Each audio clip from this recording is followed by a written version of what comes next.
Hello everyone, இன்றைக்கி நம்ம பார்க்க போகிறது கருவேப்பிலை சட்னி. அது எப்படி செய்யலான்னு பார்க்கலாமா? இந்த கருவேப்பிலை சட்னிக்கு நல்லா காஞ்ச கருவேப்பிலை எடுத்துக்கணும். ஈரமான கருவேப்பிலை எடுக்கக்கூடாது. கருவேப்பிலை 1 கப் எடுத்துருக்கோம்.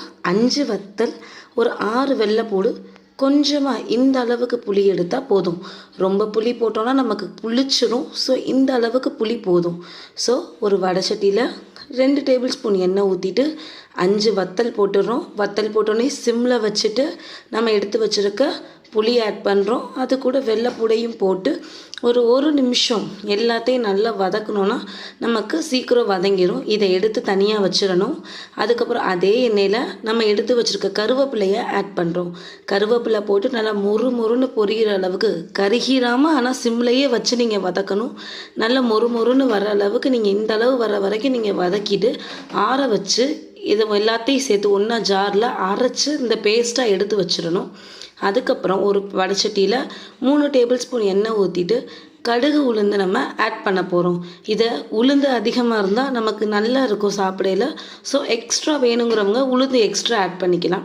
இந்த அளவு ப்ரௌன் கலரில் கோல்டன் ப்ரௌன் அளவு வந்த உடனே நம்ம தேவையான அளவுக்கு உப்பு ஆட் பண்ணுறோம். உப்பு போட்டதுக்கு ஒரு நிமிஷம் வதக்கிட்டு நம்ம அரைச்சி வச்சுருக்க அந்த பேஸ்ட்டை இதில் ஆட் பண்ண போகிறோம். பேஸ்ட்டை ஆட் பண்ணிவிட்டு சிம்மில் வச்சுருங்க.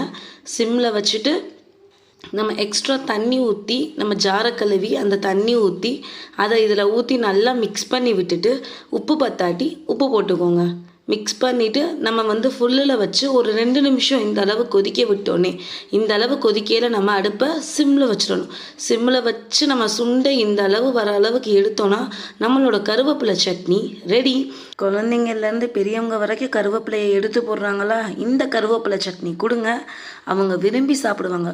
மொறுன்னு தோசையில் கொஞ்சமாக தேங்காய் சட்னி, கருவேப்பிலை சட்னி வச்சு சாப்பிட்டு பாருங்களேன். அல்டிமேட்டாக இருக்கும் டேஸ்ட்டு. வீடியோ பார்த்துட்டு லைக் பண்ணுங்கள், ஷேர் பண்ணுங்கள், சப்ஸ்கிரைப் பண்ணுங்கள். தேங்க்யூ ஃபார் வாட்சிங்.